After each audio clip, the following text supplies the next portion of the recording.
اچھا جی.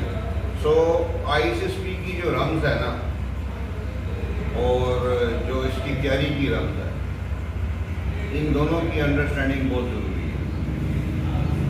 جو تیاری کی رمز ہے وہ قدر آسان ہے پھر، لیکن جو ISSP کی اپنی رمز ہے یہ تھوڑا ذرا کمپلیکس ایشو ہے. ISSP کی رمز کمپلیکس ایشو کیوں ہے کہ یہ ہر بندے کے لیے ایک نہیں ہے. جیسے میں نے آپ کو بتایا تھا کہ 3 بندوں نے ایک سوال کا 2 ڈفرینٹ جواب دیے اور اس میں سے ایک ناٹ ریکمینڈ ہو گیا اور 2 ریکمینڈ ہو گیا.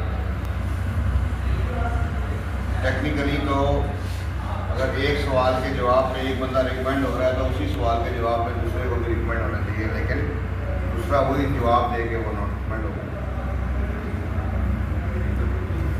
اب جو اس کی تیاری کی رمز ہے وہ یہ ہے کہ آپ لیکچر غور سے سنیں. ابھی آج کل تو بہت فائدہ ہے کہ جو لیکچر ہوتا ہے وہ YouTube پہ بھی چلا جاتا ہے، تو آپ یہاں پہ بھی سنیں اور وہاں پہ بھی سنیں. سننے کے بعد پھر آپ جو بھی کام کریں اس کو چیک کروائیں. لیکن آپ لوگ کیا کرتے ہیں کہ آپ جو چیک کرواتے ہیں وہ آپ ٹوٹوں میں کراتے ہیں، اس کا کوئی فائدہ نہیں. مطلب کہ آپ آئے، آپ نے مجھے کہا سر یہ اپنی خامیاں کو کیا چیک کر رہے ہیں. ویسے تو میں کرتا ہی نہیں، لیکن پھر بھی کوئی بیچ میں کوئی لیچڑ ہوتا ہے بڑا، تو وہ خامیاں خوبیاں اس کی میں چیک کر بھی دیتا ہوں. میں کہہ دیتا ہوں ٹھیک ہے یا غلط ہے، اور اگر ان کو میں ٹھیک کہتا ہوں تو کل کو جب وہ جو چیکنگ کی رمز ہے وہ یہ ہے کہ سارا مال اکٹھا چیک کرایا جائے.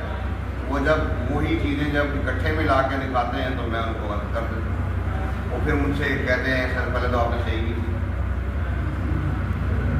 اب آپ میرٹس ڈی میرٹس کا ہی مثال لے لیں کہ جب آپ میرٹس ڈی میرٹس مجھے اکیلے چیک کروا رہے ہیں صرف، تو پھر اس میں کیا ہے کہ میں نے صرف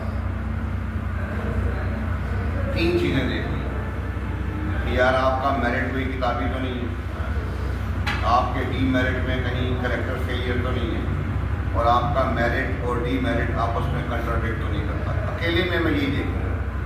لیکن جب آپ تمام ٹیسٹ کے ساتھ چیک کروائیں گے تو پھر میں یہ دیکھوں گا کہ آپ کی جو خامیاں خوبیاں ہیں وہ آپ کے باقی